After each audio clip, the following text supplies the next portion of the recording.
사상체질 담론 마지막 시간입니다. 먼저 영화 소설 속에서의 관계체질, 그리고 결론순으로 말씀드리겠습니다. 먼저 태음인과 소음인 인성에 대해서 알아보도록 하겠습니다. 소음인의 인성은 소극적이고 수동적입니다. 많은 사람들이 있어도 표시가 잘 나타나지 않습니다. 자기만의 비밀을 가지고 있기 때문에 이것이 깨질까 봐 불안하고 피부가 건실하고 긴밀합니다. 태음인의 인성은 집안에만 있으려 하고 보수적이고 변화를 싫어합니다. 여성에게 많이 나타납니다. 특히 신경성, 신계 항진 폐기종이 태음에게는 많습니다.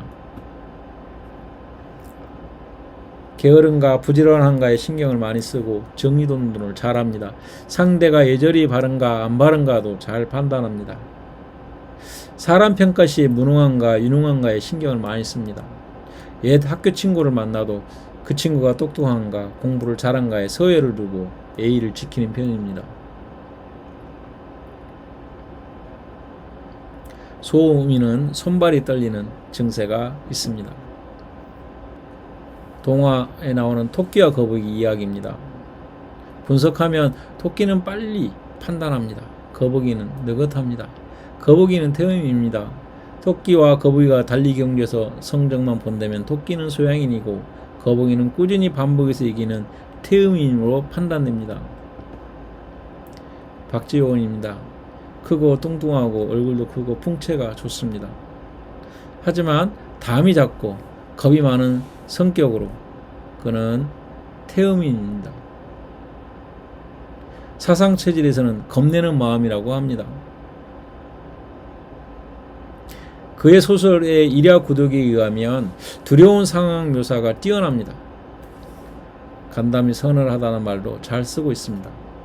상대적으로 소음인은 불안한 마음이 있고 태양인은 급박한 마음이 있습니다. 어린 왕자 중 사상체질 중 소양인 묘사가 뛰어난 부분이 있어 발췌했습니다. 나는 어떤 별에 살고 있는 얼굴이 빨간 아저씨 하나를 알고 있다. 그는 향기라고는 맡아본 적이 없어. 별을 바라본 적이 없고 누구를 사랑해 본 적이 없어. 오로지 계산밖에 모르는 아무것도 하는 일이 없어. 그러면서 온종일 진지한 사람이야. 소양인을 잘 묘사하고 있는 것 같습니다. 변신의 주인공 글레고리 잠자는 벌레를 변화하고도 가족을 생각합니다. 무슨 체질일까요? 거처를 중시하는 태음인입니다. 주인공 글레고리 잠자가 벌레로 변해도 회사에 늦으면 상사에 혼날까봐 걱정하고 있습니다. 또한 가족이 생계의 어려움을 걱정하고 있습니다. 카라마조프의 형제들 이야기입니다. 카라마조프 형제들의 성적만 본다면 각 체질은 악의 화신인 아버지 표드르는 소음인입니다.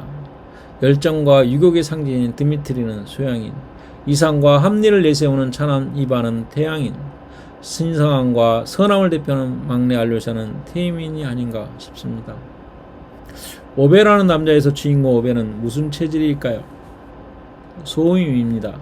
남이 의미 없이 준 음식을 먹지 않고 유용한 것만 사고 이쁜 것은 가정에 필요한 것은 사는 마누라하고 다른 겁니다. 은퇴를 바라는 사람들을 이해할 수가 없었다. 어떻게 자기들이 잉여가 될 날을 고대하면서 평생을 보낼 수 있지? 할 일 없이 배회하면서 사회의 짐이나 되는 대체 어떤 인간이 그것을 소망하지? 미래에 대해서도 불안한 마음을 용서하지 않습니다. 무질서를 싫어합니다.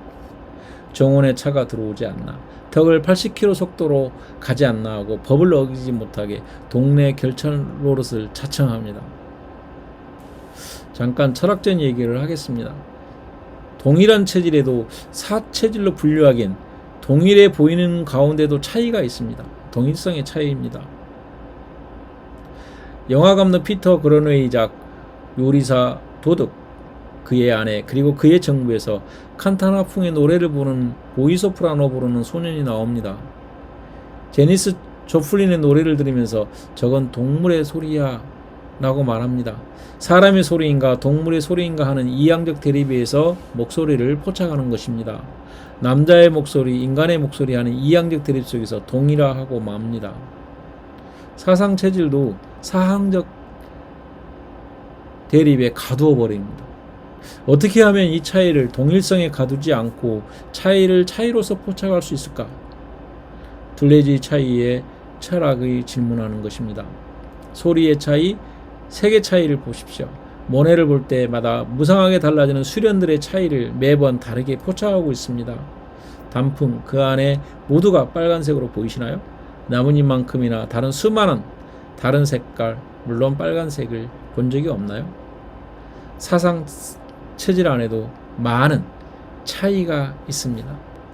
데리다의 말을 빌려 동일성을, 체질의 동일성을 해체하고자 합니다.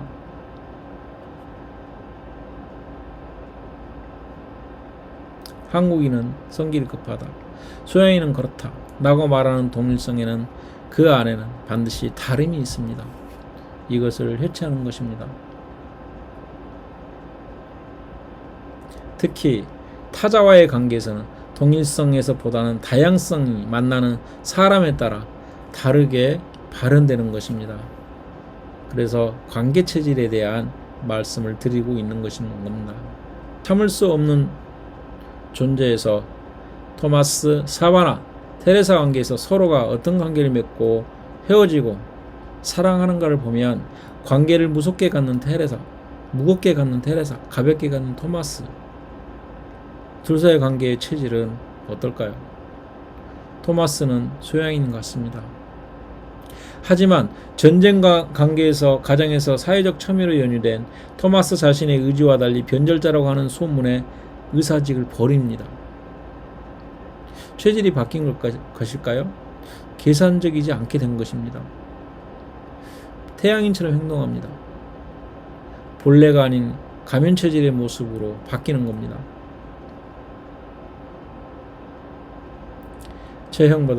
체질보다는 관계하는 사회나 타인과의 관계 속에서 사상 체질을 분석해야 하는 이유입니다. 아네스 자유의 감독 1999년작 타인의 취향에서 주인공 카스텔라는 그가 무엇을 좋아하고 싫어하는지 새삼 느끼기 시작합니다. 타인의 관계에서 가면 체질이 무엇인지 알아가고 있는 것입니다. 참고로 카스텔라의 아내는 자신의 취향을 분명히 알고 있습니다. 하지만 카스텔라는 취향을 몰랐다가 스스로 관계 속에서 알아가고 있는 그런 내용을 영화 속에서 보여주고 있습니다. 사상체질의 결론적 담론을 시작하겠습니다. 돈키호테와 카잔스키의 말에 빌려 내 삶은 풍부하게 해준 것은 여행과 꿈이었다.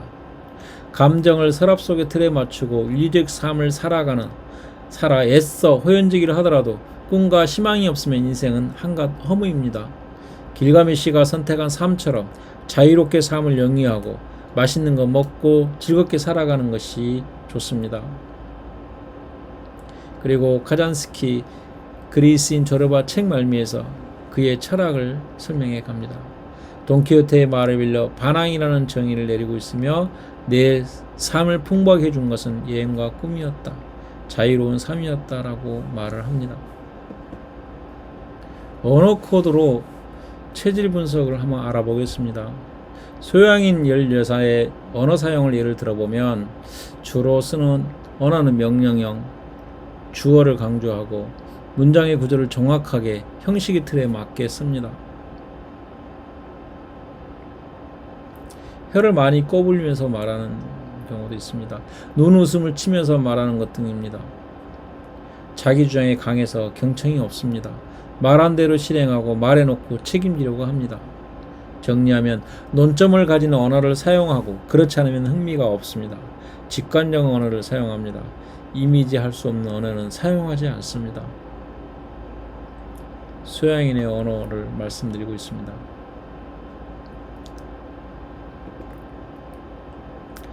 사상체질로 보험 체결을 알아보기입니다. 소양인이 보험을 잘 든다고 합니다. 소음이는 잘 따지기 때문에 철저히 준비해서 가야 합니다. 질병을 이용해서 고객 컨설팅하는 사례입니다. 당뇨에 노출되기는 태음인, 분노에 노출되기 쉬운 소양인, 일이 뜻대로 안 되면 혈압이 오릅니다. 꼼꼼한 소음인, 남을 괴롭히기 대장입니다. 잘 안 되면 그렇구나, 그렇다. 누군가의 집을 보고 태음과 같이 사는 소음인은 분노로 간이 상할 수도 있습니다. 답답하니까 간 치료법을 많이 돌아라. 태음인은 손떨림, 심장을 상한다는 제 관계 속에서 사는 사람을 피보험자로서 적절한 담보를 크게 하면 됩니다. 차트에서는 사상체질로 보험 체력을 알아보기입니다. 소양인이 보험을 잘 듭니다. 소음인은 잘 따지기 때문에 철저히 준비해서 가야 합니다. 질병을 이용해서 고객 컨설팅을 사례입니다. 당뇨에 노출되기 쉬운 태음인, 분노에 노출되기 쉬운 소양인, 일이 잘 안되면 혈압이 오릅니다. 꼼꼼한 소음인은 남을 괴롭히기 대장입니다. 직업을 보는 것과 사상체에 대해서 알아보겠습니다. 소음인은 지금 하는 일이 몹시 힘들다면 직업을 바꾸라고 합니다. 스트레스로 인한 것이라면 마음 조절로 잘 이겨내면 됩니다. 소양인은 스트레스라면 직업을 바꾸고 몸이 힘들다면 쉬었다 하면 됩니다. 며칠 시간을 내고 쉬면 됩니다. 당신이 소음인인데 몸이 힘들다 하면 직업을 바꾸는 게 좋습니다.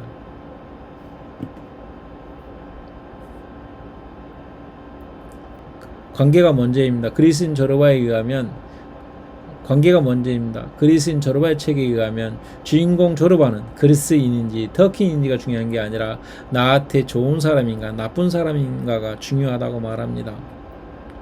신여목 선생님도 관계를 맺는 사람이 중요하답니다.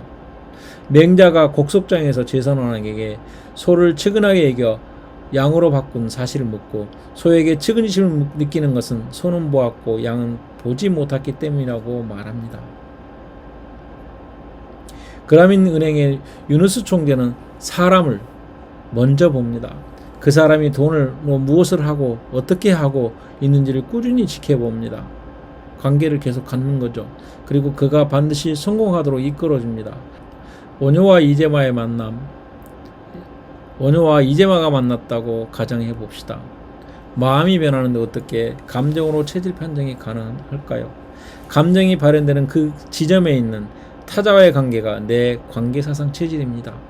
지난밤 자신이 묵었던 물이 시체가 썩어 만들어진 해골에 담긴 물이었던 사실을 알고 난 오녀, 부처님께서는 모든 세상이 단지 나의 마음이고 모든 대상들이 나의 의식이다. 그러므로 아름다움과 추함은 나에게 있지 실제로 물에 있지 않다는 것을 알겠구나 하고 깨달음을 얻습니다.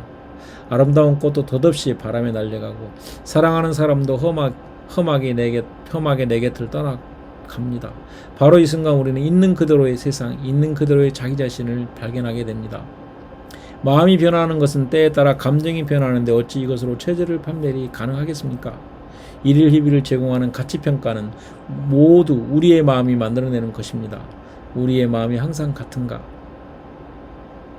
원효가 해골물임을 알았을 때도 달콤하고 맛있는 물이고 기쁨이 있는 마음이었겠습니까?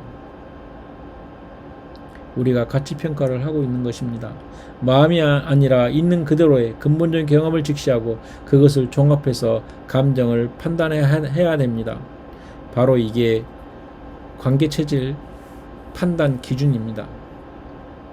코끼리는 생각하지 마 프레임을 말씀드리겠습니다. 뻔히 고릴라가 나왔는데도 공에 집중하나 보지 못하는 프레임입니다. 우리의 감각은 현실을 있는 그대로 받아들이지 않습니다. 감각과 감정을 타자와 만남, 사건에서 직관적으로 캐칭하여 그 타자와의 관계, 사상, 체질 틀을 만들어 보고 싶었습니다. 우리의 인지구조는 불안정하며 얼마든지 외부 영향을 받을 수 있습니다. 사상체질도 프레임에 얽혀 있습니다. 오류하기 쉬운 것들도 많습니다. 당신은 역삼각형의 체질을 가졌으니 까다롭고 이기적이고 고집불통이다라고 고정관념 프레임을 씌우기도 합니다. 결과적으로 타자와 관계가 설정된 거짓 체질로 포장되는 겁니다. 사상체질 분류에 따른 타인의 관계에 따라 보르네오 연결고리처럼 돌고 도는 관계의 연관성입니다.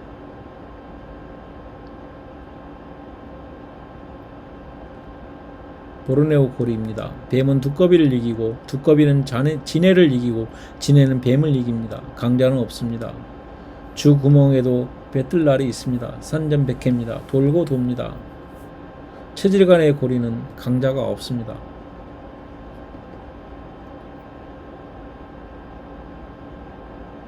사상 체질에 대한 새로운 패러다임을 꿈꾸며 토마스 쿤의 질문을 던지겠습니다. 위대한 천재였던 아리스토텔레스가 어째서 지금의 일반인이라면 당연히 알고 있는 일반 법칙을 몰랐을까요? 왜 사람들은 오랫동안 아리스토텔레스의 과학을 진리처럼 믿어왔을까요? 이는 MC 자승처럼 복잡한 자연현상을 간단하게 설명하고 있습니다. 사상의학도 간단하게 체질 분류하고 있습니다. 그러나 미세한 변수가 다른 체질처럼 보이게 하는 겁니다.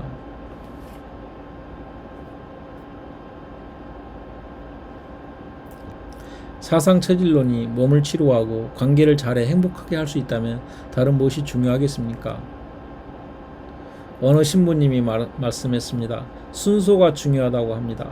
사탕을 먹고 밥을 먹으면 밥맛도 없고 건강에 해롭다고 합니다. 밥 먹고 사탕 먹어라.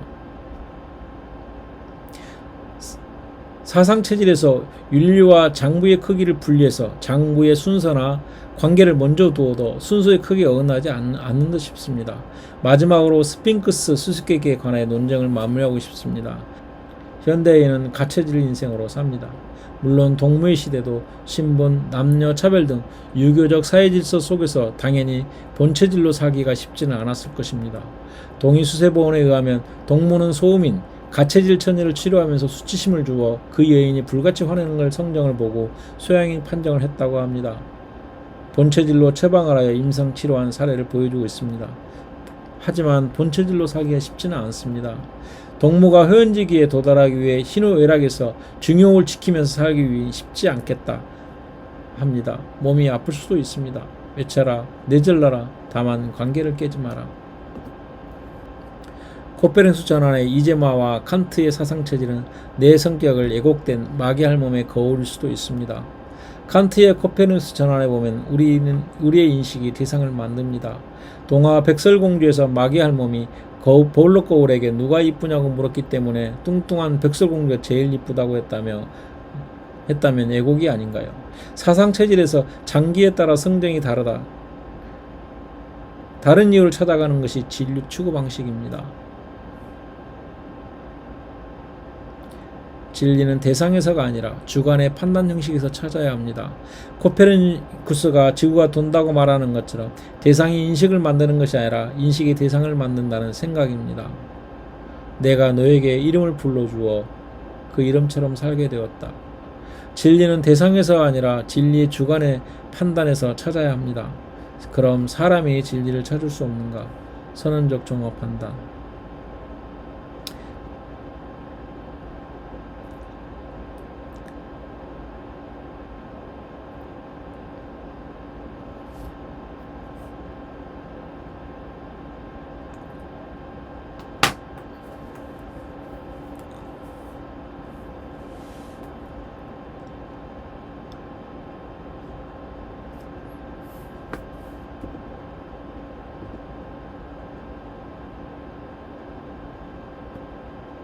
만나는 사람이 체질에 어깃장이 있으면 삶이 감옥이 되고 병이 생깁니다. 결론적으로 말씀드리겠습니다. 결론입니다. 만나는 사람과의 체질에 어깃장이 있으면 삶은 감옥이 되고 병이 생깁니다.